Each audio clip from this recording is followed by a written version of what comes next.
Hey everyone, this is Kirk here again at optionalpha.com, and in this video I want to talk about, before we get into kind of the specifics throughout this course in this section on entering trades, just talk about our kind of logic and thought process of how we go about making trades, and again, just a 10,000 foot view of what we're trying to do. So it's obviously a game of numbers, and I often say and have often said that when it comes to options trading, we should run our business much like a casino does.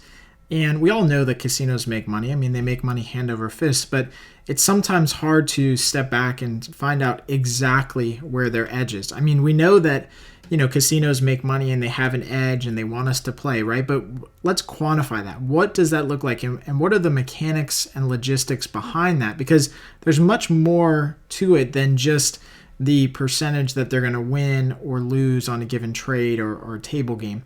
It comes down to sizing, table limits, number of times that people play or roll the dice. There's a lot that goes into it, and we should act much like a casino does, but we often do the complete opposite, and you'll see why. So how does a casino really make money? And again, what's their edge that they have over us? How do we quantify that? So let's start with roulette. And admittedly, roulette is one of the worst odds games, but it's actually one of my favorite ones to play. I mean, go figure. But I like playing in it. I don't go there to make money, but when I go, I like to play roulette. I don't, follow all the things with poker and the different players at the table. I just like to play roulette and bet on the different, numbers and spaces. But when it comes to roulette, and we know that game with the die or with the wheel that spins and the marble that falls, most often people will bet on red or black, and it's pretty normal for somebody to go into a casino and just put all their money on red or black or whatever the case is. But here's the exact way that it's paid out. So you can see the payout is 1-to-1. That means if you bet $1, they'll pay you $1 if you win, and if you bet $1 and you lose $1. That's how the payout works. So it's pretty fair as far as risk and reward. You put up $50, you could make $50 or lose $50. But here's where the casino's edge comes into play. And there's two different ones. So there's the European probability, which European roulette wheels only have one green zero. And so they do a little bit better as far as probability. Us Americans, we get hammered and we have two double zeros on our roulette wheel. And so that means that our probability is even lower. But you can see that the probability of this happening, either one of these, red or black, is just about 47%. So even though you're making $1 for every dollar you put up at risk, the likelihood of you keeping that is 47%, which means that the casino's edge is somewhere around 2.5% to 3%. Okay, and so that's how we can find out what the casino's edge is because every time that we make this trade, theoretically, we're losing about 2.5% to 3%. Now, it's not a lot, right? It's not like the casino is robbing you of your money immediately. But over time, you can see how this really grows. And again, you can see the number of total times it can happen and the colors and everything and the numbers that are covered in this. So as we go down on the roulette odds, you can see again that probability of red or black, about 46, 47%, depending on how you calculate it and who you look at, a number of occurrences. But you can see that the odds of that happening, even with just even numbers that have 1-to-1 payouts, are pretty much the same, right? Again, the casino's not going to rake you over the coals and take all your money at once. They want you to stay longer and they want you to play longer. And then obviously as you get further and further down, the probability of hitting kind of any one number on the roulette wheel decreases dramatically, but the payout is obviously a lot higher. So instead of being 1-to-1, they'll pay out 35-to-1. So if you put up $1 in money to bet and you hit it, you're going to make about $35 for every dollar that you put up. So big payout, but it's got a very small likelihood of actually happening. Now, why table limits? So you've often heard that when you go to a casino, that the casino will have a little sign posted there that says that this table has a table limit or a bet limit of, say, $50 or $100. Well, having table limits increases the number of quote-unquote plays that a person will make, which thus increases the house edge back to the casino. So the longer you play, the more you stand to lose. And that's period. End of story. There's no debating it. So casinos deliberately want you to make lots of plays and play a lot. And they want you to do it with a small amount of money. So I often say, and I've done a podcast on this too, is that if you walked into a casino and you told the casino manager, hey, I want to bet $1 million on red right now. One bet, $1 million on red, one roll, one spin, and that's it.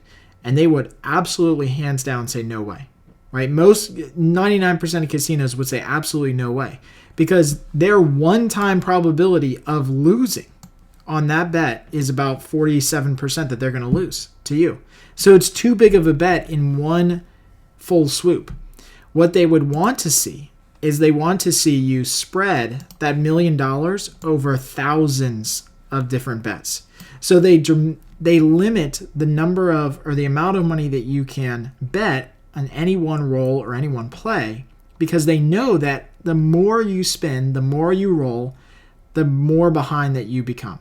So here's a great chart that really shows this. And this is with roulette. Again, the odds of going with a black or red or even an odd number. So just one spin. So if you spin it one time and the wheel goes around one time, you're likely to be behind on average about 51%. Now remember, you're getting paid 50-50 if you win. So your risk is almost exactly the same as your reward payout-wise. Over the course of 100 spins, the percentage that you get behind is about 64%. So you're still kind of in the game here. You've been playing for a while, but now you're starting to lose more and more of that edge to the casino. And again, over 1,000 spins, and then over, more importantly, 10,000 spins, you can see that on a given night, over 10,000 spins, you have no chance of keeping any of the money that you started with. So the longer you play, the less consistent you become. In fact, consistency drops exponentially the longer that you play, because that small house edge that we looked at before, that kind of 2.5 to 3%, slowly goes back to the casino. And look, this is why they want us to play longer and longer. This is why they have great deals on casino trips and they offer you free rooms and free food, because the longer you play, the more money that's going to get sucked back to them. So having said all of this, as traders, and more importantly as options traders, we need to follow the same logic with how we run our business. And you have to think of it as a business to begin with. This isn't a hobby. This isn't something you do on the side. You have to run this thing like a business. And that means that you have to, one, make high probability trades. When you go to a casino, you're not making any high probability trades. There's a small edge to the house. In trading, we know how to make high probability trades, and we can do that. Number two is we've got to keep our position size small. We've got to set table limits for ourselves, right? We can't go in there and I often say like a rodeo cowboy, just slinging money around left and right.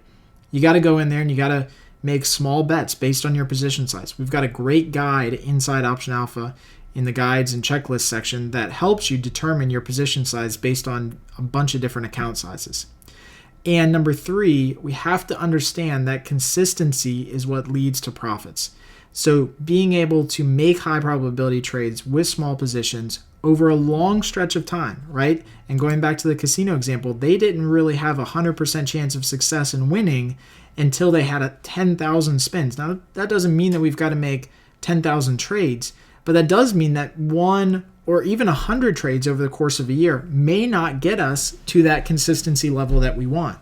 But we're assured that if we keep making high probability trades and keep setting table limits for ourselves, that we will see success the longer and longer we stay in it. That's why guys in this business who've been in it 5 years and 10 years become more and more successful, because they've just made more trades. And if they stay consistent and persistent, it will lead to profits.